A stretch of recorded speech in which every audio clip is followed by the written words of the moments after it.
Do we have any plant lovers today? Or like not even just lovers? Because I mean, listen, we can love plants and not really have a green thumb, right? Because, well, I don't know. Maybe we can have both. Maybe we can love plants and we can have a green thumb and we can't have a green thumb at the same time. I don't know because some things I can grow and some things I can't.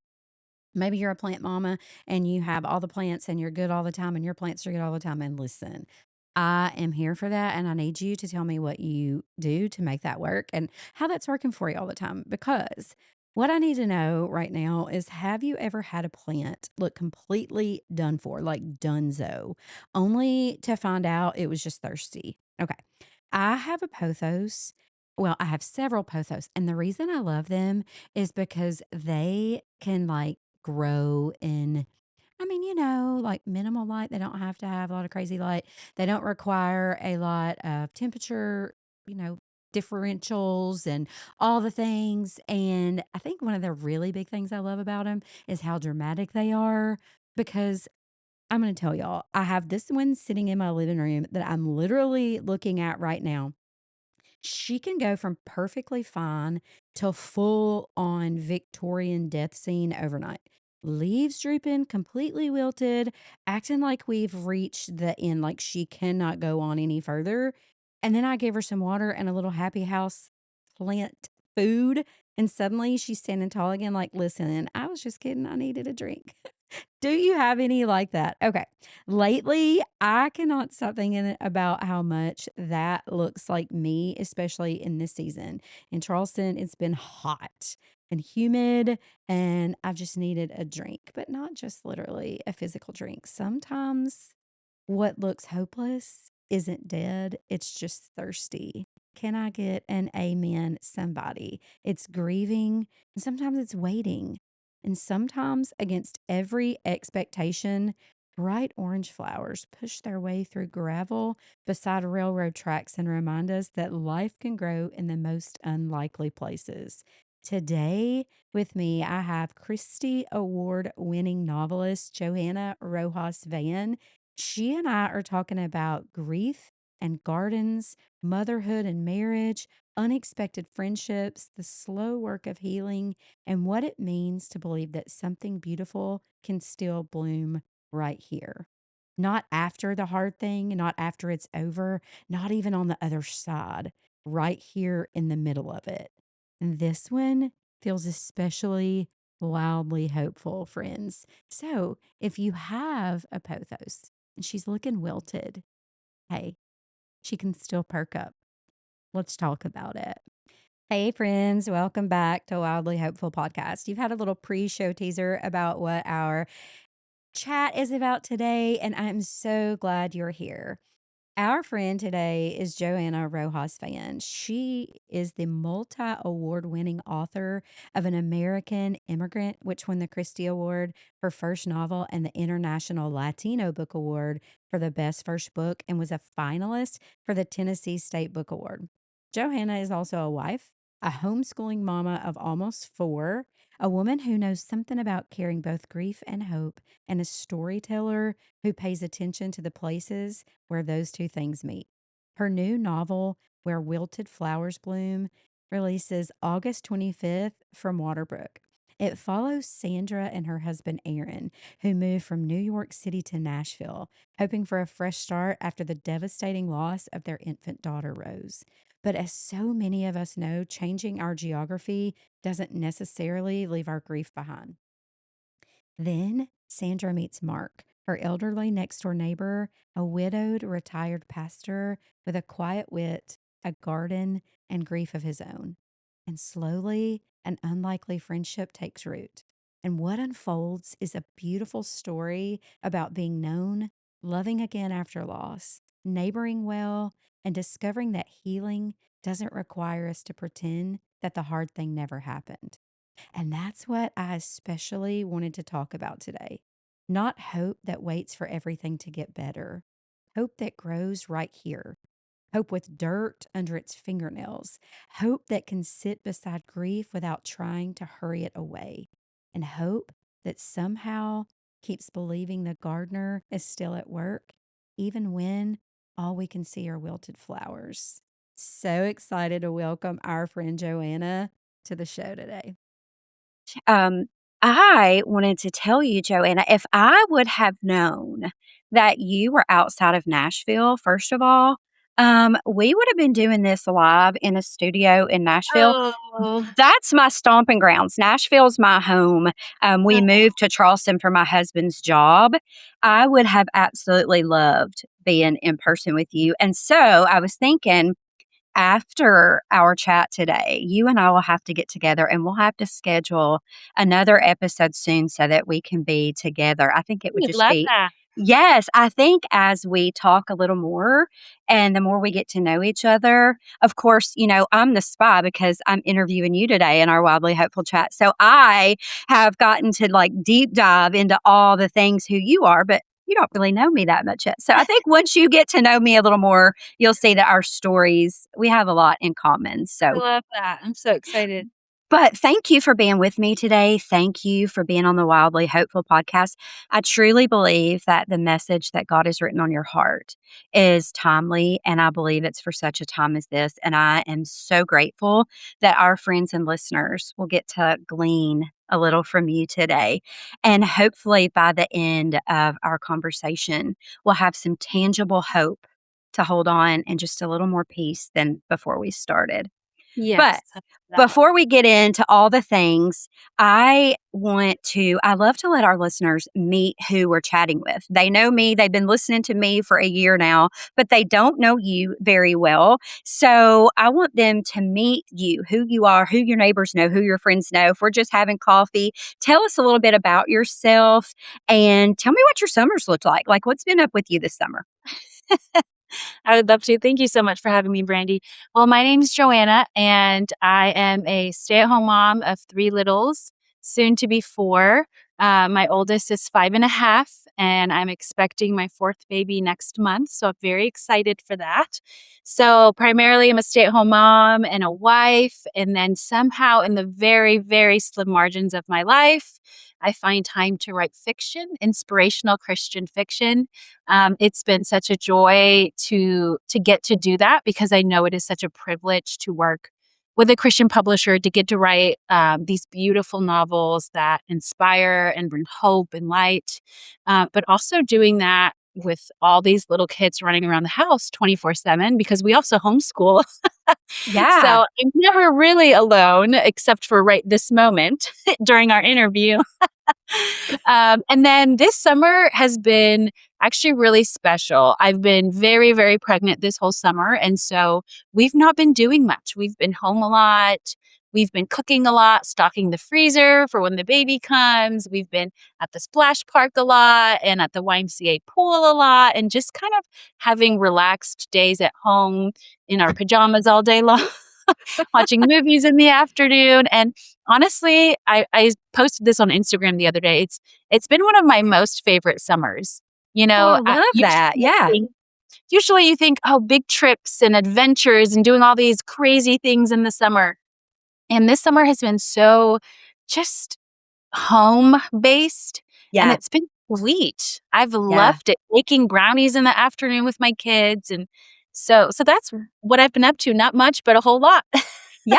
Well, I think our friends, our listeners can resonate with that. I think in the digital age that we live in our social media time, it's so easy for us, especially as women, and moms, to get Yes. in comparison. We see all these vacations that families take, and sometimes I think we're being influenced by influencers that we don't even realize are influencers. I don't know how many times I could say that word in that sentence, but it's not normal. It's not the norm for the normal average family to take multiple vacations a year, right? Right. Like when I was growing up, if we went anywhere once a year, and of course, we lived in outside of Nashville, so we would either go to the mountains, right? Because that's just what you do there, or we went to Florida, and Panama City Beach. That at the time when I was growing up, that's just what you did. And now, it's my European summer, it's my this, it's my that. And don't get me wrong, I love that because I'm like, hey, can I get in your suitcase? Like, can I go there? But sometimes I think that we forget that a good, slow summer is Yes. what some of us need. It's really probably what a lot of us need, especially if you do have littles. You have school all year, you have sports, you have dance, you have all the things. And then summer's a good time to just spend good quality time, with your family and slow down a little. Like, I mean, there's a reason I think we call it the dog days of summer. Mhm. It's just be like lazy as a dog, right? But Mhm. but I I love that you said that because, you know, those times that you're at home with your kids, the memories that we make. I can remember, and this dates me a little bit, but we did drink out of a garden hose. I am not going to lie. And I'm alive to tell the story today. And we rode our bicycles. It was safe, to ride them around the neighborhood. And girl, like, this isn't just like what people say. I knew to be home Yeah. when when the street lights were coming on, or Mhm. we were all playing kickball in the yard. We made like water popsicles, because we didn't have a lot of money. And so baking brownies and just doing those things meant so much to me because really what I was craving was time.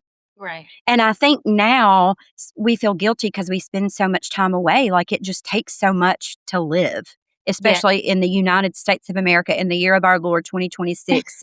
In this fine place where we live, it takes so much to Mhm. live, and that we sometimes maybe we even are like, well, I need to do XYZ or I need to buy this or, do that because we feel guilty for the time we're not home when really what our friends, our kids, our spouses, our moms, our dads, whoever the people are in our life that God has given us to love in this hour, they just want us. Like when Absolutely. all those things are stripped away, they truly just want who we are. And if they want more than that, they're really not probably supposed to be in our circle anyway. But I just got off on a whole tangent, a whole soapbox. I did not mean to do all that. But anyway, so for you and for me, both of us living in the South, like, girl, the humidity right now, like, I'm ashamed most of the times to even get on camera because I'm like, I've cut this hair in a short bob and it's still like, just goes out everywhere. My thighs stick to every seat I'm sitting on. And August, though, after summer, it's kind of late summer and we're getting back in our new rhythms.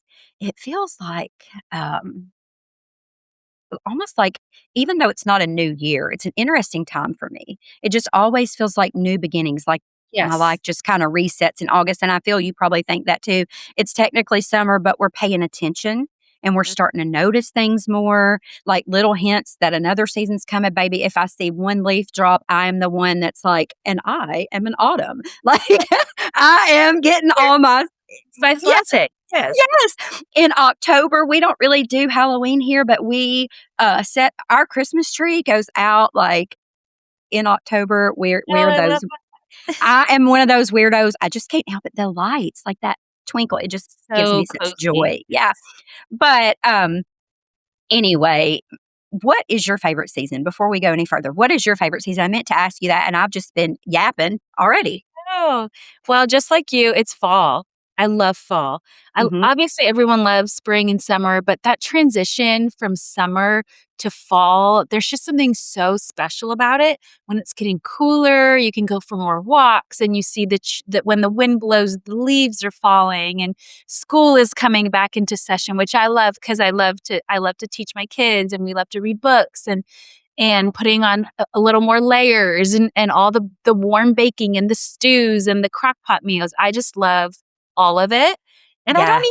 even hate, going into the transition of winter because winter's such a nice time too of just being cozy indoors and more warm, cozy foods, lots of bread, baked bread at home. And so fall is definitely my favorite. I love the sandwich of like just coming out of summer and going into winter. It's such a special time. Yes, me too. And this is not prophetic in any way, but somehow I almost knew you were going to say fall. I mean, we're going to get to this in a little bit, but you have written a book Where Wilted Flowers Bloom. So, I mean, I can just imagine that you do love fall like me. Yeah. So, in with that, what are you noticing these days? Like not what you're accomplishing, not the things that you're having to do and not what either one of us are promoting, but just what are you noticing right now? That's such a good question. I was just talking about this with my mother-in-law a week ago because it was her and her husband's 50th anniversary. So we were all in Alabama celebrating that. And I asked her, I said, "So, what's the secret to a happy 50 years of marriage?" And she thought about it and she gave me an answer. But the next morning, she said, I've thought about it more. And I think the answer is that you kind of have to silence all the noise of what everyone else tells you should be doing, what your life should look like. My mother-in-law is an incredible human being who's incredibly intelligent and also so athletic. She had an opportunity to study at Oxford after college. She was a college gymnast. I mean, she's so smart. Would have done all of these, what the world would deem all of these amazing things, right? But Yeah. she chose her family. She chose to stay home with her children, to dedicate her life to her family. And to this day, 50 years later, she is 100% grateful that she did that and so glad, no regrets, doesn't Yeah. miss anything. And it's funny because I had been thinking that too recently of like, man, I feel like whatever the world tells you to do, it's probably countercultural to what the Bible tells us to do. And so Yeah. we need to be so careful about what we are believing and what we are bringing into our spirit and our mind. And so anyway, when she said that, I was like, yes, that's so true. It's so important to silence all the noise and focus on what the Lord is asking you to do. And sometimes it's going to look like laying a lot of things down. Yeah. And it's not always going to be easy or smooth or pretty, just because the Lord calls you to it doesn't mean he's going to make it easy. Oh, yeah. uh, so I think that's what really I'm feeling lately, of just this reminder that just because something is hard doesn't mean it's bad and doesn't mean it's not from the Lord. Yeah. Just because I end the day just utterly exhausted doesn't mean that all the work that I did that day or spending time with my children that day or any of it was a waste or it wasn't the right thing because, it was hard or it was maybe even, frustrating. And so, yeah, I think that's kind of what I'm learning right now, what I'm sitting in. If just that reminder of staying faithful to what the Lord has called me to do, even if other people think that, I need to, you know, send my kids away so that I can write faster, so I can write more books, so I can write a book a year, so I can do all these things. And it's like, that's Yeah. that's not what I'm here for. You know, it's so amazing to me that you said that. That was kind of where you went with that. The Lord has been speaking to me a lot that in His presence, in His presence is His peace, and in His peace, the noise is just drowned out, right? Yes. So when we abide in Him and just listen and spend that time with Him, and also while you were talking, I couldn't help that my mind went here, but I was thinking about in Psalm where He's talking about Joseph. And it was literally like the word of the Lord. So the promise that God had given Joseph, it was tested until Mm, that word came to pass. The Psalm literally says he was tested until then. And so sometimes, like you said, I think like if we have this dream or this aspiration, or if we know in our heart that the Lord's been impressing something upon us, and we're trying to, we've taken the first step, and we really, like, okay, Lord, I may be afraid, but I'm courageously doing this. I'm afraid, but I'm brave. Like all the things, and things are still hard. And when it doesn't look like we planned, no matter what's going on in our life, when it doesn't look like we planned, it can be so easy sometimes to say, first thing, okay, God, did I hear you right? Like, that's mm, always my first thing. Like, did I hear you? Like, did I make this up? Was that really you? And then it's, okay, have you forgotten me?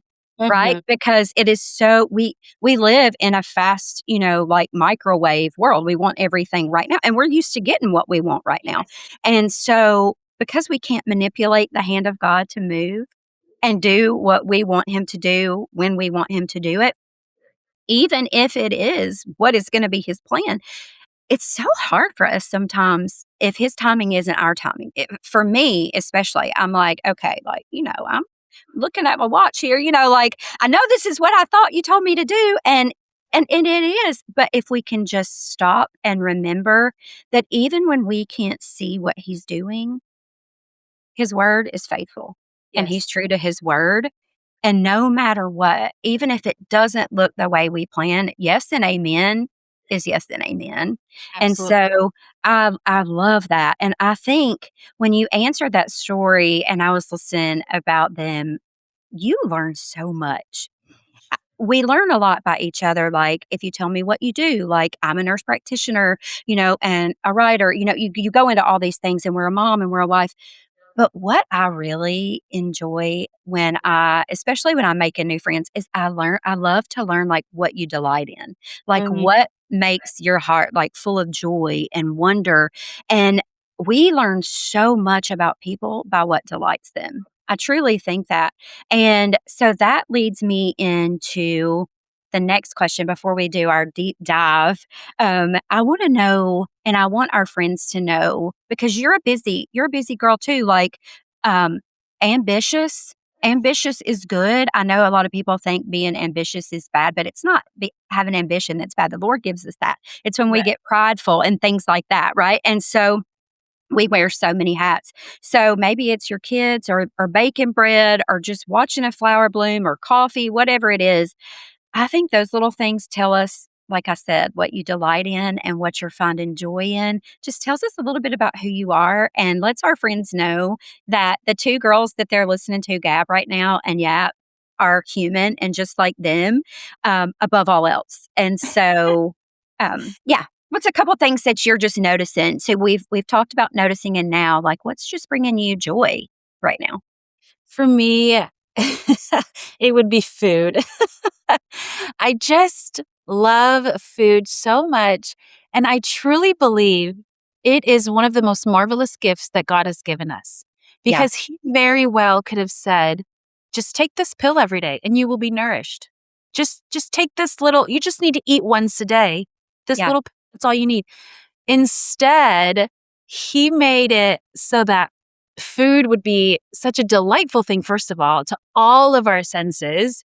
And even the way that we cultivate it is so beautiful. Think about the beauty of a garden, the beauty of a farm where the cows yeah, graze on pasture, and the beauty of how everything recycles itself. I mean, have you ever thought about how manure fertilizes our food? I mean, yeah, everything recycles, yeah. everything comes back to life, nothing is wasted. I even remember last fall looking at the leaves fall, and we're probably the only house in this whole neighborhood that doesn't rake their leaves, because I told my husband, they fall for a purpose. They Yeah, nourish the soil. Don't break those leaves. I just yeah, feel like God has made everything with so much intention, and it amazes me, especially with food. And so, one of the most delightful things for me is just to walk around the farmer's market or to walk around the grocery store and look at what's fresh and look at what's in season and bring it home and play with all my pots and pans and ingredients and put it all together and put it on a table in a beautiful setting and just watch yeah. people eat it. I love. You talked about several things that I love because I'm an autumn. But the very first two things that you started talking about, food. I'm a foodie. My husband and we are foodies from way back. That is our love language. That is our jam. We are learning now that we can be foodies but eat healthy some too. And so, Oh, yeah. we're kind of working on all that together. But the second thing is a garden. Okay. I am a plant mama, so I have plants everywhere in my house. But I tell myself every year that I am going to have a garden. I'm going to be a gardener. One day it is going to happen. Lord willing, I'm going to be a gardener one day. But I keep telling myself that every spring this is going to be the year. And I want, like, the cute basket, and I love going to the farmer's Mhm. market. I want my own little tomatoes and herbs. Yep. I've tried herbs. I've killed my basil, my lavender, all those, they die. But I just, the flowers, all of it. I want to do it. I want to be a gardener. It hadn't happened yet, but Me but too. I absolutely love houseplants, and I can keep those alive for now, and that is something that I'm pretty committed to.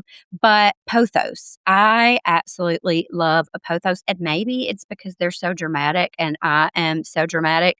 But I don't know. Have you ever grown one? Have you ever grown a pothos I in your haven't. house? Okay, so the pothos are the ones that you see everywhere that are like the vines. They grow, and the leaves are kind of like heart shaped, and I always think that God Yep. showed me hearts everywhere, so I love those. But when I was growing up, my grandma had a pothos growing in her kitchen, and it started from one stem. So you can grow a pothos, you can propagate it. You can, like, at the node, you can take it off one stem and it will grow. And so she had one, like these little shelves going up in her kitchen by the window. And literally it was all over her whole ceiling, like Wow. like a lattice. It was so cool, kind of like people do on the outside of their houses, like jasmine and Mhm. stuff. But it was fascinating to me, and I loved that. And so, just that tiny little node, and you put it in the water, and it's like life springs forth. Like weeks later, like there's not anything, and that's how you know that it's like actually propagating, because you start seeing the little roots in the water. And it is Incredible. so, oh my gosh, it is so beautiful to me. It amazes me every time. But here's what I love even more. Like I said, they're dramatic, and God knew I needed some dramatic plants. So they'll look perfectly healthy. Like you can go to bed tonight and this pothos will look beautiful. But if I haven't watered her in the past couple days, when I wake up in the morning, she's like wilted and like Mhm. hanging out over like, well, this is it. Like she's not, no more life in her. And then I'll water her and put a little happy houseplant food in there. And then she's like bountiful, like bigger than she even was before she wilted. And I've been thinking about that so much lately. So it's funny that you talked about the garden, because it just made me think about my house plants. But I wonder how many of us like have gotten really good at hiding our thirst. Like my Mhm. pothos is hiding that she's thirsty until she just can't do it Yes. anymore. We keep smiling, we keep serving, we keep producing, we keep showing up, but inside we're a little wilted Mhm. until, there's something that just that next morning is like, okay, God, like I surrender, I just can't take this anymore. And as you were talking, it just made me think about that. And then a few weeks ago, I was driving down the street and I was going along these train tracks, and literally it was just the rocks, it was the steel, it was just the train tracks. But I noticed these little orange flowers, and they were so, Joanna, they were so beautiful and they were vibrant. And of course I'm driving, so I mean I didn't get to like stop and see, but they caught my eye enough that I just looked over, and it was like nobody planted those.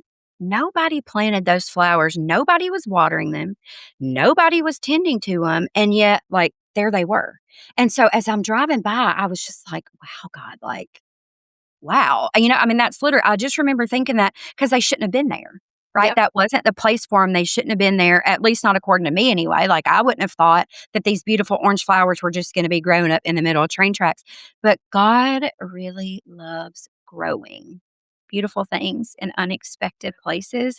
So, as you and I made this appointment to have this chat today, and I thought about your new book that's coming out, Where Wilted Flowers Bloom.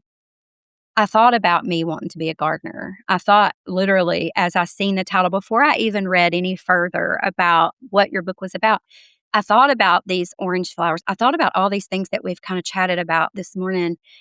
And I was like, God, really, where the wilted blooms grow Yep. in your soil, not Yeah. because of anything that anyone else could do, but only by his hand. And so I don't think we're starting like a new conversation today. I think we've been stepping in this together already before this was even happening, didn't even know each other. And so I love that. So now that I've kind of alluded a little to your new book that's coming out, tell me about the title. Why is it Where Wilted Flowers Bloom? Why wilted flowers, not just simply where the flowers bloom? Well, that's a beautiful question. It's so funny because I always tell people that God writes the best stories and that he absolutely wrote this book with me. And I wish I could sit here and tell you all the different times that I felt that he was there present writing with me, all the sleep deprived. And, I wrote this book when I was postpartum with my third baby. And oh, I was feeling very wilted, as Yeah. most moms do when they're postpartum, right? You just it's just hard. It's so Yeah. hard being a mom. It's so hard loving so intensely. It's so hard not sleeping. It's so Oh, hard yeah. needing to serve the other little ones who are not newborns while also serving a newborn. And so I think most moms and women in general, not just moms, feel that because we do have that, I think, innate desire to serve. As women, we want to help. We want to serve our families, our community, our neighbors.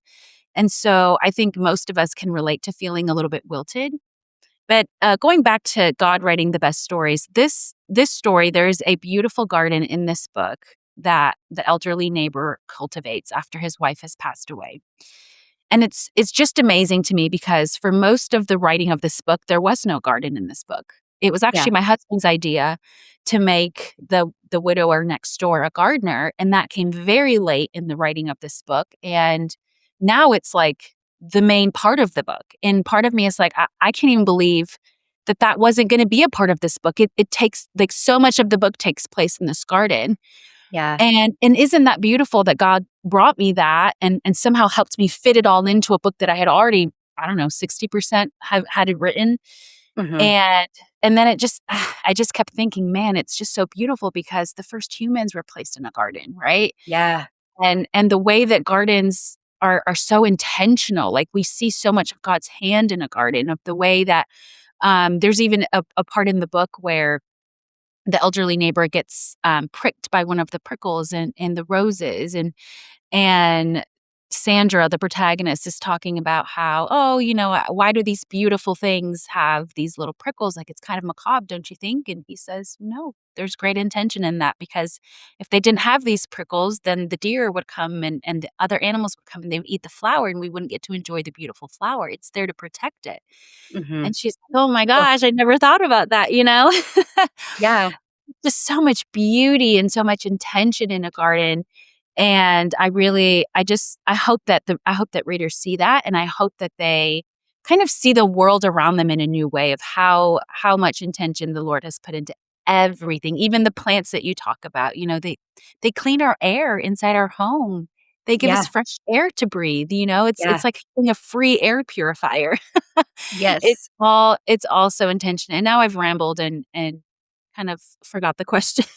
I love that, and I love that you said that. I'm gonna have to tell my husband. I'm gonna have to, like, replay this for him when I'm editing it and getting it ready for everybody to get to hear, because every time I add in a new plant, I'm like, "Baby, we don't need to buy another air doctor because here is another air purifier. Like, I am just giving us more pure air, like NASA says." I mean, if you read those studies. So, I love that you said that, and I also love that you started going into a little bit about Sandra, because I was kind of going to go into that next with you. And you've told us about Why Wilted Flowers. And I wanted to kind of go back even before that, just to the beginning, when this book was an idea, when the Lord was first starting to tell you that this message was already on your heart, but it's coming to fruition. Like, where did this story originate? Was it a character, a question, a prayer, a moment with God, or just something stirred in your heart where you were like, I just can't let go with this. This has to go into the world? Yes, I actually got the idea for this book while I was writing my first book, which came out 3 years ago. And I was so 5 years ago, or almost 6 years ago, I was a brand new stay-at-home mom. I lived in East Nashville. I was living in the urban city, the urban part of Nashville. And we had this cute little 1930s home with a big front porch. And I had left my corporate job as a writer to stay home with my son. And I spent a lot of time on that front porch. I was bored a lot, to be honest. Yeah. Yeah. It's so funny looking back. I thought I was like so tired and it was so hard. And now with 3 and pregnant, oh my gosh, I'm like, man, I was bored a lot. Yeah. You were And like, man, to survive those days again, right? I know, right?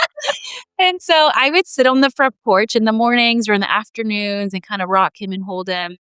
And I would sometimes watch all the other people go off to work. And there was just one other person who was also always on the front porch by himself. And it was my next door neighbor. And like Mark in the book, he was an elderly widower and he was a retired Baptist preacher. And so I made Mark all of those things because he was just so sweet. He lived alone, obviously, but he was so friendly. And he had a couple of adult children who lived in town who would come for Sunday lunch. And I kind of spied on him. It was just kind of fun to watch him. And it felt like, I'm sure we weren't the only ones home on our street, but it felt like we were the only ones home during the week. And so Yeah. while I was sitting there one day rocking my baby, I just had the idea of, what would it be like if we became best friends? I love And that. yeah. And so that idea just kind of kept growing and growing and growing. And what if the mom has just moved here from a big city and she had this big corporate job? And what if she's walking through some kind of unimaginable grief. And what if her only friend, her only new friend is this next door neighbor? And what if, because he's elderly, because he's lived all this life, because he was a pastor, he has all this wisdom to share with her. And what if he is the reason that she rekindles this lost faith that she had lost until this tragic moment? And what if he teaches her how to drive because she's lived in New York her whole life and has never had a driver's license? And all these what ifs kept coming up. And it was I just wanted to write that book so badly. But like I said, I was in the middle of writing my first book, so I had to bring that to fruition. I had to finish that. And then life took over with all the little kids. And I kept feeling like, Lord, I know you put this story on my heart and I want to write it. But how do I do that? Because I have these little kids demand so much of me and I can't even get up earlier because they get up so early. Yeah. I can't get up at 3 a.m. and write. And so it did take, as you were saying earlier about even God's timing and wanting to control that, I felt the Lord telling me, just trust me with the timing. It Yeah. might take a little longer, but that's okay. This book is going to come out when it's supposed to come out, when it will have the most impact, when the people need it the most. And so that's where the idea came from. And it took me 3 years or more to actually write it down and finish it and get it published. But I do feel like this is the moment. This is the right moment. And so I'm so glad that the Lord helped me in that and just being patient and not sacrificing so many other things so that I could get it done more quickly. Yeah. And so Mark's friend is Sandra, and Yeah. Sandra is such a beautifully honest character. And I want to know, I have to ask this question, like my inquiring mind wants to know, do you see a lot of yourself in Sandra? Like, do you have parts of your own story that were quietly woven in with parts of hers? I think there are definitely parts of it, like just even the closeness between her family, her mom, her sister. They're all so close. She's got that really deep bond with her family, which is very normal for me. And she did grow up in New York. I actually did also grow up in New York, and there are parts of her that definitely reflect me. It was fun to write a story about a stay-at-home mom because I'm a stay-at-home mom, Hmm. and while she was a working mom for a couple of years while she lived in New York, moving to Nashville, she decides to stay home for a while as she's acclimating to the new city and kind of just working through her grief. And so it was fun to kind of like think of all the different antics that my kids have done to me and kind of put that in the story. I haven't walked through the exact grief that she has walked through in the book, where she loses a baby right after full term birth. Um, I did actually experience a miscarriage pretty soon after finishing the book, which was quite the shocking, quite the surprise. And so, while I didn't have that empathetic, I guess, experience while I was writing the book, I have walked with so many friends and close family members who have lost children, lost babies between miscarriage and infant loss, and even young children who have passed. And so listening to their stories, listening to how they've walked through it, listening to how they want other people to understand their grief really helped me to write this book. But it wasn't until, I was in the editing process of this book when I experienced the miscarriage, and it was quite a shocker. It was quite shocking to think, man, the whole time that I was writing this book, I kept feeling like, is this weird for me to write about losing a child when I have so many children? Like this, it feels kind of like a bad omen, But of course, I don't believe in that. I don't believe in superstitions. But then when the miscarriage happened, I was like, man, God, this is a lot. Um, Yeah. so, um, so I guess I could, at this point in my life, I could connect with her on just the experience of having lost a child that you deeply wanted, obviously, to keep. But during the writing of it, no, I couldn't. Wow. That, just thinking, first of all, just wow. Um, had to catch my breath for a minute because I don't want to say that God was preparing you for that while you were writing this story, but literally it's almost like your heart was, I mean, you were reading it, you were writing it, you had written it. And like you said, you have sat with friends in that. You've been a safe place to land for them. And now, as I'm just sitting here thinking about all the questions that I've asked you so far and the conversation and where it's been and where it's going, and like that becomes even more personal Yeah. now for you after experiencing that unimaginable loss. And first of all, thank you for trusting your readers, like that will hear this, episode go live. And thank you for trusting me and our friends, to have this conversation even. And now we were going to talk about grief and hope next. And now as we're leading into that, naturally, I'm just sitting here thinking, because that happened after the process and not during writing the story, the book has grief changed you now and your definition of hope after this has happened? And because around here we talk a lot about the idea, obviously, about being wildly hopeful and what wild hope is, and trusting God when things don't work out the way we planned and when things fall apart. And wild hope doesn't live on the other side of hard. Wild hope can be right here somehow in the middle of it. Would you agree with that? Yeah. So, what do you want the woman listening today, the one who's still in the middle, the one who's not beyond grief right now, who's finding it hard to hope and not beyond the disappointment, she's still in it? What would you want her to know now that you've shared some really personal information with us? Yeah, it's interesting because I feel like I am that woman. I feel like I am still in the middle of it, and Mhm. I think that's something that Sandra in the book struggles with. She even asks Mark at one point, "Does it ever stop hurting?" And um, even on my, I dropped off my kids this morning so that I could be here to talk to you, and on my drive home, I got emotional in the car. I just when I think about that baby who was very real to me, um, it still hurts. It's one of the most sorrowful things I have ever been through, to especially for me, because I didn't get to find out if it was a boy or a girl. There's this sense of like there's no closure, but at the same time, and it still makes me emotional at the same time when I think about, I cannot wait to meet Jesus at the gates of heaven, because I know he's going to be holding that baby, and I know he's going to hand that baby over to me and let me hold that baby. And so that is the hope that I hold on to. And I also remember thinking, I would love to share this story with you. So this happened to me last fall. So it still feels fresh. It's not even been a year since I lost that baby.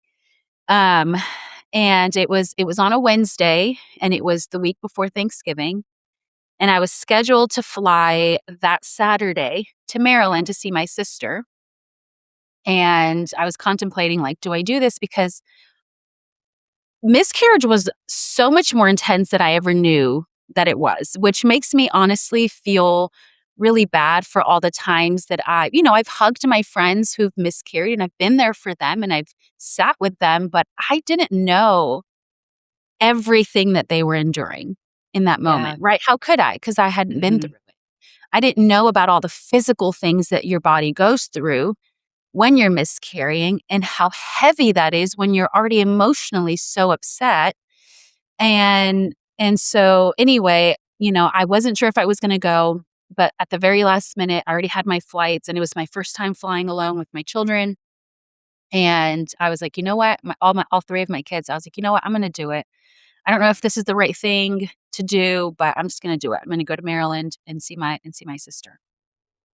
And so I go with my kids. It ends up being a pretty decent flight. And then the next day we go to her church on Sunday morning.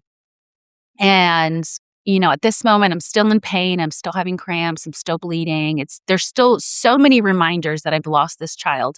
Mhm. And I'm sitting in church at my sister's church, and every song that they're singing is about the goodness of God.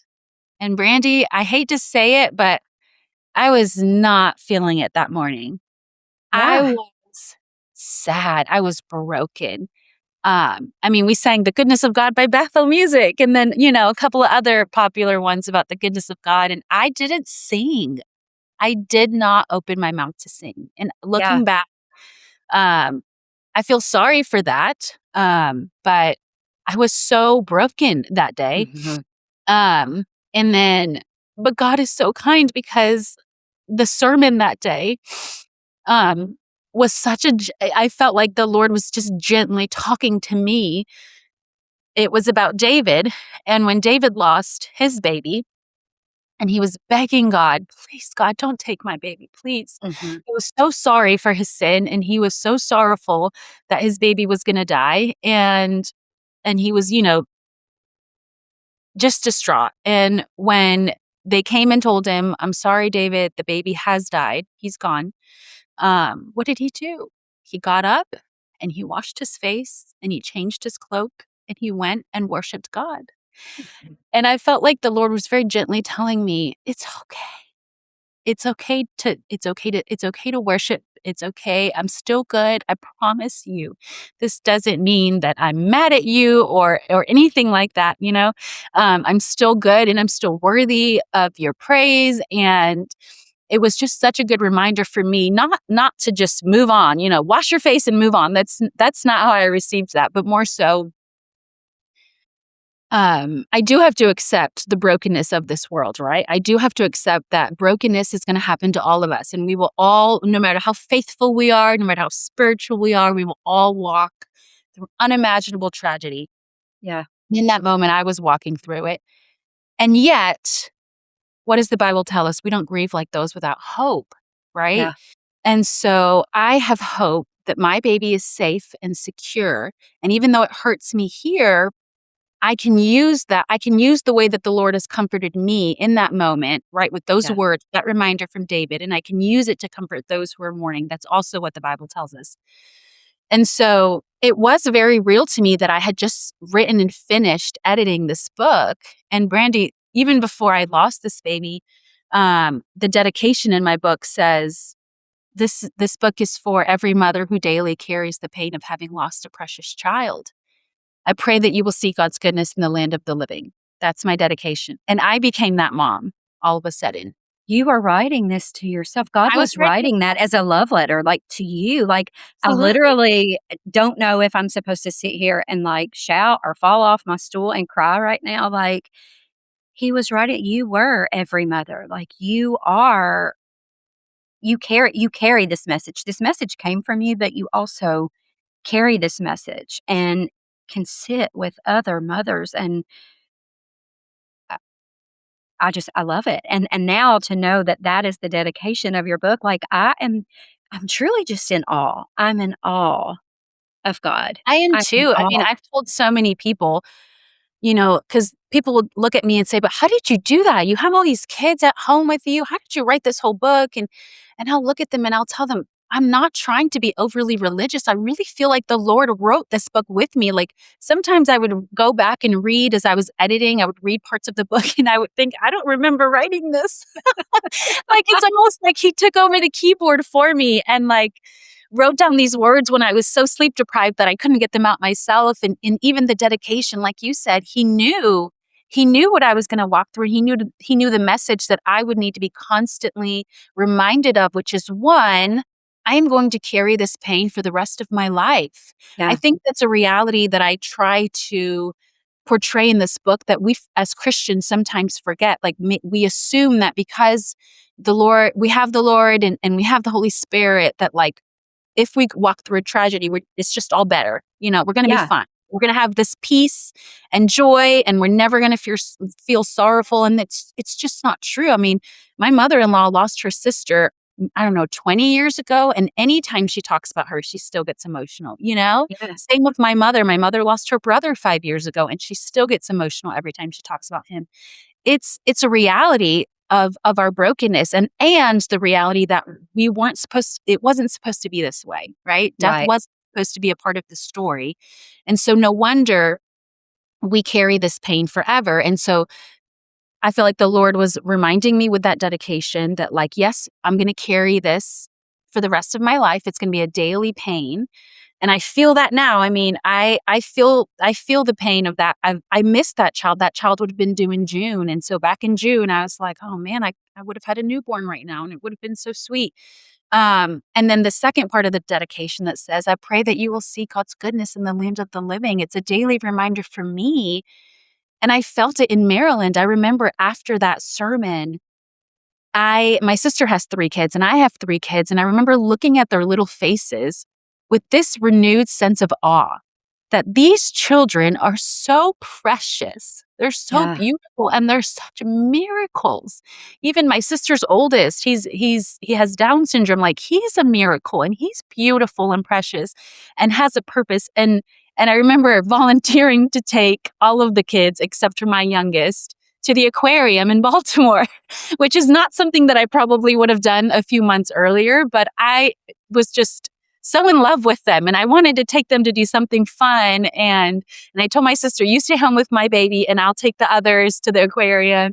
And we had such a magical time. And I mean, we left just cracking up at all this funny movie that we saw at the aquarium. And I just remember thinking, like, you've changed, you've like removed my foggy glasses and helped me to see and helped me to enjoy Yeah. all of the goodness that you've put right in front of me that I wasn't enjoying to the fullest before, you Yeah. know? And so I feel that even to this day. Just recently, my daughter is almost 2 and we were dancing in the kitchen, me and her. I was holding her and we were dancing in the kitchen and I started to cry from joy. And I remember thinking in my heart, like, thank you, Lord, that I got to keep her. Like, her life is such a joy to me. It's so precious. And so I feel like I feel these moments so much more deeply now.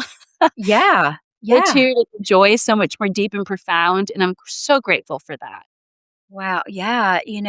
As you were talking about being in the service, I thought about a couple of things. And, you know, as the church, I think sometimes we unintentionally can make people think that they should have to hurry and rush past grief because sometimes we just don't know how to deal with it. We want to be able to explain it away, right? And Yes. sometimes we just can't explain away the things of God. His Right. ways are higher than our ways. We will never understand in the brokenness of this world that we live in, the detriment, the magnitude that sin and how it fractured what Yes. was meant to be a perfect plan, which still is. I mean, God's plan is still perfect and the redemption. But I just think about even, when we're sitting here talking and someone's telling you something that's so deep to them and so real to them, whether we can have experienced it or know what it feels like or not, we're fixers, right? Especially as moms, as women, as wife, just women in general. You could be a single one. We're just fixers. I think that's how God made us. And we want to make people feel better. And we always want to have words to make people feel better. And sometimes God's not telling us to say anything. We're just Yeah. to sit and listen and witness and notice what they're saying and take those cues and be what they need. If you just need a hug, if you need an extra tear or a scream, or a laugh, whatever it is, that we're just a safe place to land. And I think sometimes we can make people feel like if they had enough faith. And I think the church has done this and unintentionally by all means, but Right. that if they have enough faith, well, you should just be able to move past this grief just a little faster. And honestly, grief, like you said, it can be 5 years, it can be a month, it can be a year, it can be 20 years. It's always going to come up at the most unexpected times because Yes. it was never meant to be part of the plan, but we carry it with us forever.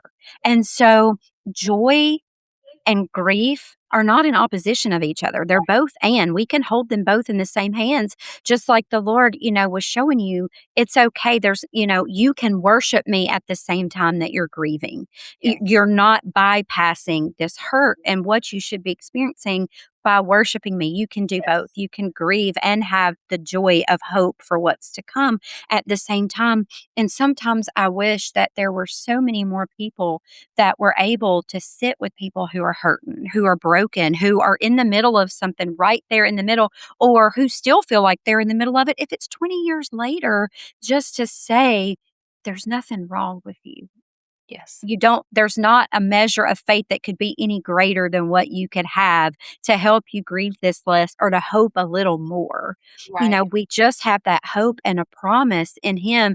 And I just wonder, honestly, have you learned through this time? And it sounds like I already know the answer is yes. We've kind of touched on it, but you've seen, I shouldn't say learn, but you've seen with God that you can carry grief honestly. He wants us to come with him. Like that day, you were like, well, I kind of feel bad that I was angry. It was hard for me to worship. But you know what? I love that you said that. And for our friends listening who have may never heard anyone else say this, and this may be a hot take and it may be a little spicy, but I want you to hear it here first, folks. If you've never heard it before, it is okay to take your hurt to the Lord. He wants us to bring it to him. He wants us to bring those hard questions. He wants us to bring our grief to him. He wants us to bring our weariness. He says he'll give us rest, and he's close to the brokenhearted. So if you are brokenhearted, he already knows that. And if anybody is a safe place for you to be able to express that to, it's him. And you don't have to hide that from him or put on the face that we try to put on for everybody else. And we wear these big beads like a badge of honor, that I'm fine necklace, and we don't have to pretend with him. And so I love that you showed that, because we are human. In your humanity, it just shows. It doesn't matter if you're an author who's won a Christie Award, and you're a novelist, and you have these great things going on, and you're a mom at home, or you work outside the home, and all these things that we feel that we are, and we have to put these faces on for. You don't have to put on anything special for him. We can come to him as we are, and he desires to sit with us in that and to embrace us. And so I just love that you shared that and shared the dedication of your book, because we will still see the goodness of the Lord in the land of the living. We will walk through hard times, but we will still see the goodness of the Lord Yes. in the land of the living. While we're trusting the goodness of God, we can be carrying grief. Yes. While we are hurting, we can still have hope. While we are sorrowful, we can still have joy. And all of those things can coincide, and they're not in opposition of of each other. And I love that all of that came full circle, because it truly is a testament of our walk with the Lord, and the hills and the valleys and the ebbs and flows. And when the waves come, and they will, when the storms come, because they will, he is the one that just raises up a standard, and so I love that. And we're going to briefly talk about gardens. I know I've had you for almost an hour, and I want to steward your time well and honor our friends' time well, that may be like, girl, I want to hear what y'all got to say, but I don't want to be sitting here for 3 hours. Or maybe you do, and we can. But one of the things I love is that healing in your story doesn't happen, like, it didn't happen through a dramatic moment. You're talking to us about how healing comes in everyday miracles, in the ordinary day, in ordinary moments. It happens in a garden. What do you think, especially with your book and talking about the garden, and with Mark, and how you said that's become such a big part of the storyline of the book? Why do you think gardens have become such a beautiful place for God to teach us? Do you think it could be because we started in a garden, and Jesus prayed in a garden, and we'll go back to a beautiful garden? But I would just love to hear your take on that, since we're talking about this in your book too. Absolutely. It's absolutely all of that. We started in a beautiful garden, and I do believe we will return to it. And I just think that, like, the Lord has reveals himself through nature every single day, not just gardens, but forests and oceans, and, all of nature declares his glory. But gardens are beautiful because, I don't know, there's so many characteristics of God that are abundant in a garden. The way that he, even just thinking about like perennial herbs or perennial flowers that come back every year, that kind of take that winter season off to rest, and Yeah, they kind of die back, and it looks like death, but it's not. In the spring, they kind of bloom back up, and it's so beautiful the way that the Lord does that in our own lives, right? It's like just the perfect metaphor for yeah, humans, yeah, of how we go through seasons of darkness, and we walk through the valleys, and he kind of molds us and removes us and sanctifies us, and all these things. Like, he teaches us that we have no control, right? We don't yeah, control any of it. And same thing with a garden. The way that like I said, everything recycles, everything renews. Yeah. And isn't that what our seasons of life look like, right? We have beautiful seasons of just so much to harvest. There's just so Mhm. much goodness there. There's so much that we can bring into our home to nourish our bodies or to just make a beautiful flower bouquet that we can have on our table. Um, and then there are seasons, like I said, of where the Lord is pruning. You see Mark in the book a lot pruning back his bushes, and you think, oh, why would you cut off these beautiful flowers? Well, if you cut back the zinnia, three more might grow. Yeah. It's sometimes that pruning is to make room for something more. Yeah. So yeah, I love gardens, and I'm like you, Brandy. Every year I say, I'm going to have a garden this year. I'm going to be the gardener with the long flowy dress barefoot with the basket. With And I chickens, all the and then things, own it all. yes, the chickens that are gonna help, nourish the soil. It's gonna be Yes. great. But then I'm just like, "Oh, well, this spring I'm pregnant, or this spring I have a tiny baby. Like, how am I gonna tend to a garden, but also tend to all these little humans?" Yeah. And so I talk Yeah. myself out of it. But one day it will happen for both of us, and Yes. we will have all of the incredible metaphors to share with the world. Won't we? About our most bountiful garden. I am Yes. telling you. I love that, because gardening, I love that you said that. And I knew in my heart, of course, that, that's kind of where this is going to go. But we learn the character of God, right? In a garden. I mean, we learn that we were created in his image. We see that, in a garden. And I've noticed, my husband's parents, they had a huge garden. A lot of my family, pastor back home, they all are farmers and garden, and I love that. And one of the things that I love about it, especially, and maybe it's just being from the South, I don't know, but it's just all the things I did growing up in the dirt and making mud pies, and I was just around all of those things. But it's like it asks us to trust what's happening underground Mm. before we ever see what's blooming above the ground. We plant the seed, and we have this hope, right? That we planted a squash, and what's going to grow is a beautiful squash. And if we planted rows, that we're going to have rows of them, or corn, or whatever that it would be. And God grows something in that we're not ever going to see until much later, even though I would like to plant it, and I would like to plant that today, and I would like it to rain today. I would like to see my harvest today. I would like to walk in that. And that's just not the way that things are. But we've become such a culture that we're uncomfortable with growth that we can't see. I'm good with growth if I can see it happening before my eyes. If, there's metrics, there's algorithms, there's this, there's, that data. I mean, I'm a girl. I love data. I love trends. I love all the things. But we have become so dependent upon being able to see the growth that's happening right in front of us. It's hard sometimes to wait on the growth and what's blooming and what's being nurtured and taking place under the soil and where we can't see it. And that's the place where God teaches us so much about waiting that can Mhm. be hard for us too.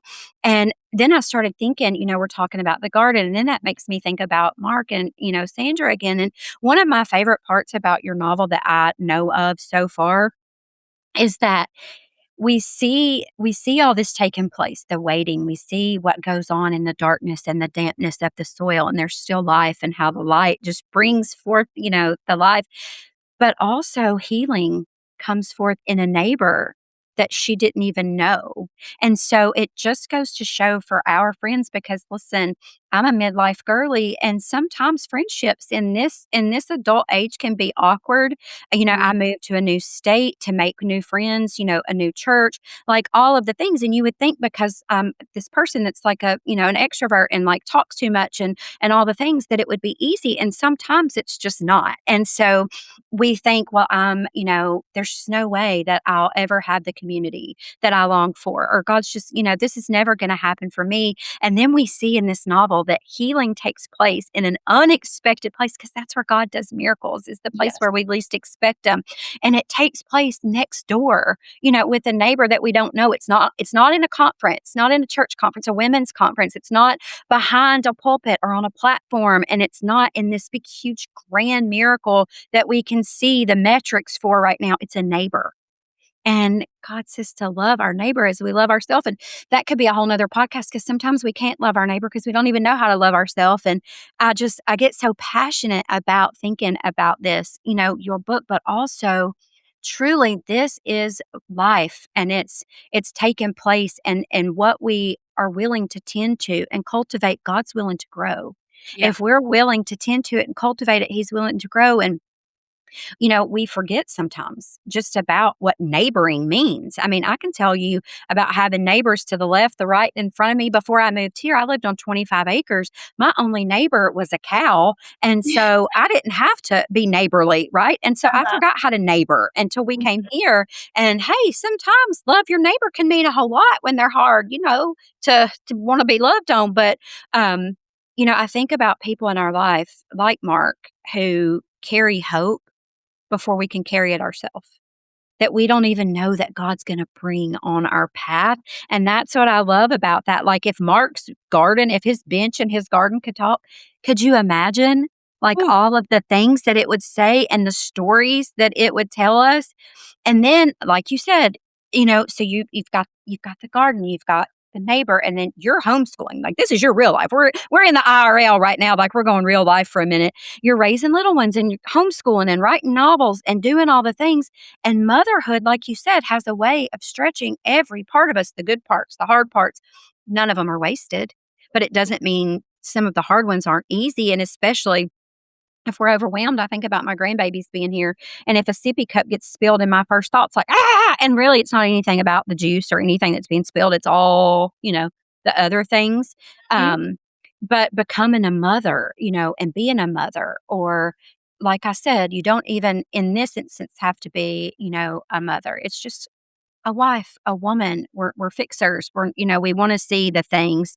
And we also want to understand God's heart. And sometimes it's hard for us to do that with all of these things going on. And so when you step back and see the waiting, the growing, the gardening, the neighboring, like all of those things coming together. Like this has been such a joy for me to talk about. And I just pray that any of our friends listening this morning, like if you're folding laundry right now, if you're carrying grief, if you are tying shoes, if you've got little ones that are starting school, maybe you're fresh in motherhood, maybe you've got kids going to college, maybe you're an empty nester, maybe you don't have children yet, but you desire to have children.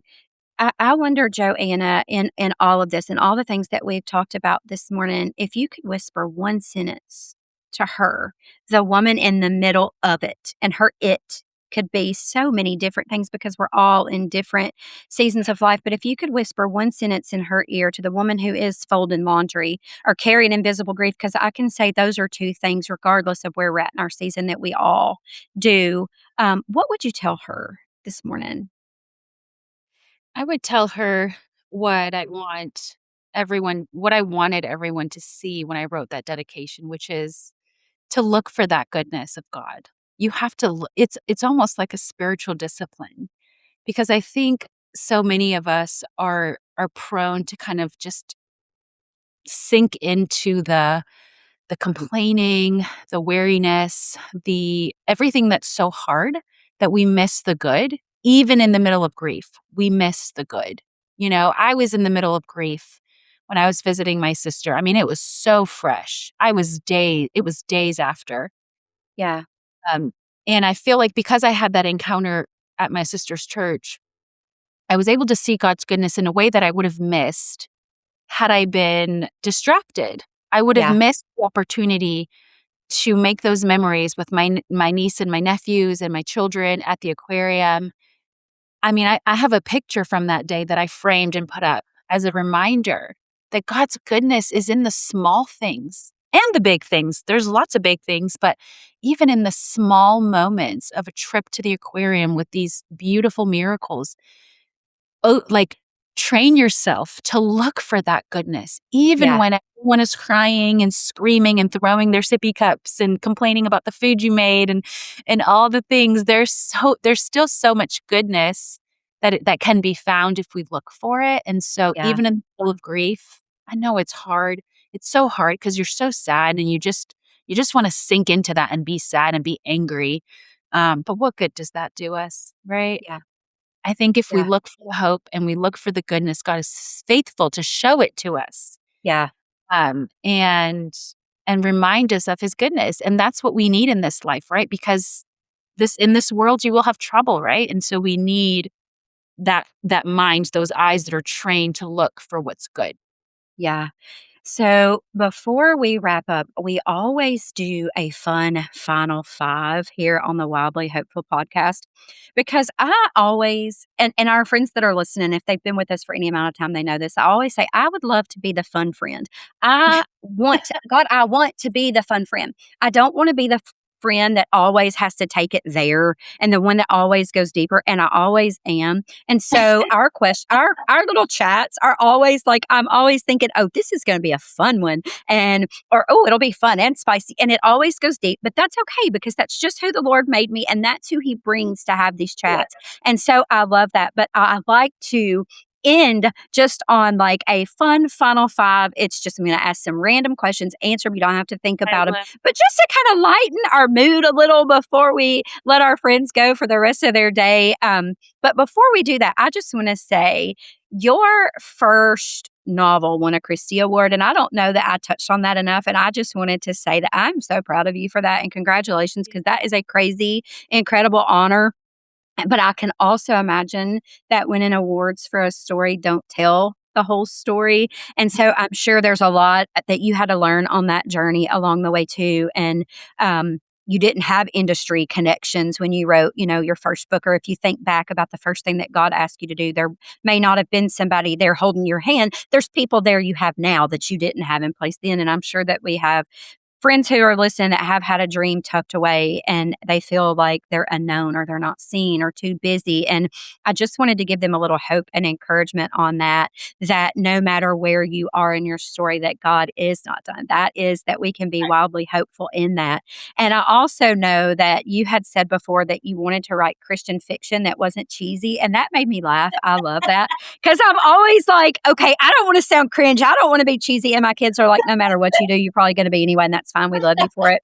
And so, you balance so many things. And it's just, I love what we've talked about today and how grace looks in your life and how you extend that grace to others. And it has just been such a joy, like I said, and how you've shown that God grows things in the soil with us.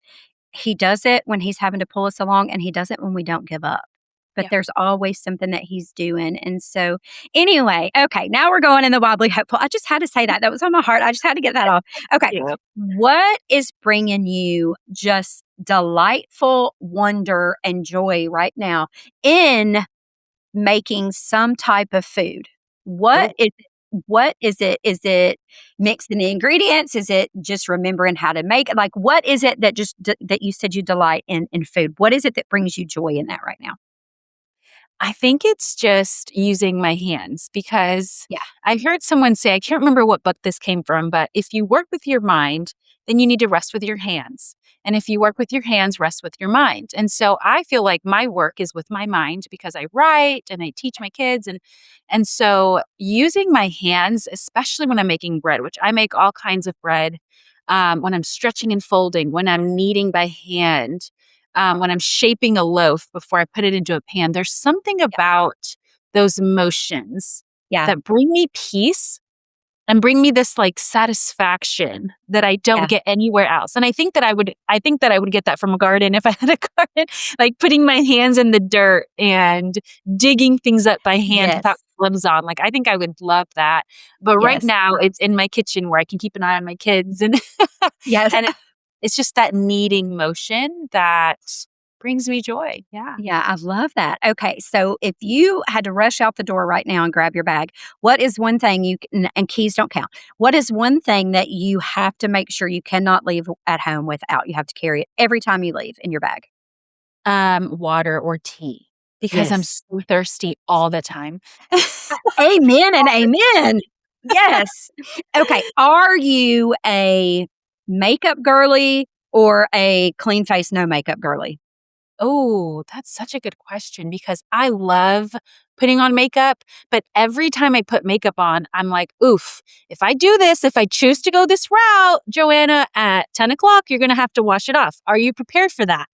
Do Yeah. you want, because every time I get to 10 o'clock and I'm about to wash my face, I'm like, oh, I wish I hadn't put makeup on. That's But, right. you know what? I think I'm going to call myself a makeup girly because I do like to look a little bit put together, just a little mascara, a little bit of, concealer. But it is a struggle when I do it. I'm like, oh man, I gotta be prepared. I gotta prepare myself. I'm gonna have to wash this off. You It's just one more read my step. mail. Yeah, my daughters are teaching me this whole like face flooding thing. It's like moisture Oh, flooding. I don't know. My daughters are in their never heard 20s, of that. and they know all the cool things. And so they've got me putting on these toners and serums and oils and moisturizer, just all of it. And so they're like, and you got to wash your face in the morning and at night. And I'm like, what? Oh, Like, it's hard enough for me to wash my face in the morning. And then you want me to wash it every night too. So when you said about 10 o'clock and having to wash your face, I was like, man, I feel that deep in my yeah, bones right now. yes. Okay. So, are you a coffee girl or a tea girl? Oh, definitely coffee all the way. Okay. Hot or So, cold? That's an extra question, but um, in the morning, I want a hot coffee. Like as soon as I wake up, even in the summer, give me my hot cup of coffee. But in the afternoon, I like to have an iced latte. okay. So, I don't know if you like noticed like my reaction when you started saying that. So, our listeners know that have been with us any amount of time. Listen, it can be the heat of summer where my Yep. thighs are sticking to every little plastic chair I sit on, or in the, cold, the throes of winter. Every morning, I have to have a hot cup of coffee. So I got an Ember, I don't know, whenever, a year ago or whatever, but my Ember's name is Honey. My husband brings her to me I every love morning. it. And the hottest setting it'll go on is 145 degrees. And my coffee, like I have to have it hot, like piping hot. And she's amazing for that because she just keeps it that way. Yeah. So my day can yes, could it start without it? Yes, but you probably don't want to be around me. I'm not very much of a joy without her, but every morning it's hot coffee. I can't start with cold coffee, but in the afternoon, I want a Yes. cold coffee. So it's so funny you said that. Honey. You cannot hand me a cold one in the morning. It has to be hot. No, And no. not everybody says that. So when you said that, I was like, we truly are sisters. You just had no idea that we were going to. I've been like spying on you, like, kind of like stalking you, but you had no idea we were going to be sisters. Okay. Number 5, really 6, because I asked that in 2 parts. But if I ask you the question right now, I wanted you to finish this sentence, Joanna. What would you say if I said, I believe hope is blank? Available. Woohoo! Gosh. Ah, I love that. Yes, and amen, amen. Yes, Available. you have to get it. Yes. You go out and get it. It's available to anyone. That is one that has not been said yet, and that Ooh. literally may be just one of my favorite ones. Like, you said that, and I was like, "Ooh, I felt a little stirring right there." Thank you so much. Seriously, thank you. Thank you Thank for you, being here. Brandy. Thank you for sharing. Thank you for writing. Thank you for your yes. Just thank you for being you. This has been so wonderful. I pray Thanks. that our friends felt seen today, and I just hope they felt like they were just sitting right here with us because they were and they were invited. And until next time, friends, until we talk to you again, we love y'all so much. And just thank you again, Joanna.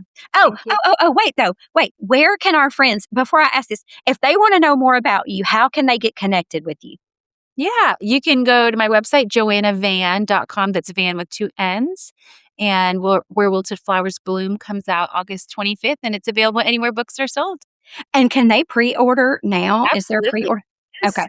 And I just want to get one little dig in before we leave. I said I was going to steward her time well, and I have went over what I promised. But um if you don't have any friends that are authors, I just want to say that pre orders are so important to our author friends.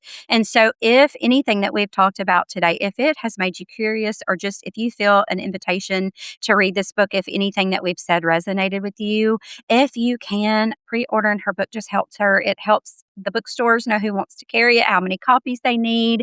It's just another one of those places where metrics and numbers do kind of matter. So, Yeah. if you want to show our friend Joanna some love, we would love for you to pre order her book. It comes out August 25th. And until next time, friends, in season 2, we love you so much. Bye. Wow, wow, wow. Joanna, thank you so much for this conversation and for writing a story that doesn't ask women to rush toward resolution, but gives them permission to be honest about what hurts while still leaving room for hope. And friend, I keep coming back to those flowers. Maybe it is because I am in my want to be a plant mama season. I am thriving.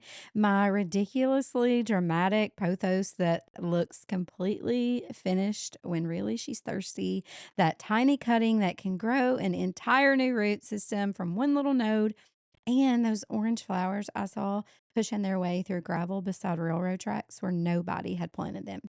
And now, Joanna's wilted flowers. Maybe that's what I want us to carry from this conversation. Wilted isn't the same as dead.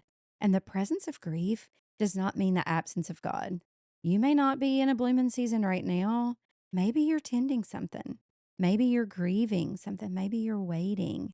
Maybe all the important work seems to be happening somewhere beneath the soil where you can't see any evidence of it just yet. But don't mistake what's unseen for being undone. The gardener knows what's happening beneath the surface. And maybe wild hope isn't standing in a field of flowers pretending winter never happened. Maybe wild hope is noticing one little shoot coming through the gravel and whispering, "There you are." If this conversation made you think of someone, send it to her. Sometimes we get to be the neighbor who sits on the garden bench and helps somebody else carry hope for a while. And Where Wilted Flowers Bloom by Johanna Rojas Vann releases August 25th from Waterbrook. You can pre order your copy now wherever you buy your books. And when you read it, come back and tell me what it made you notice, please. I have a feeling this is one that we are going to be talking about for a while. Until next time, friend, soft hearts, steady faith, eyes wide open for what God is growing, and always, always stay wildly hopeful.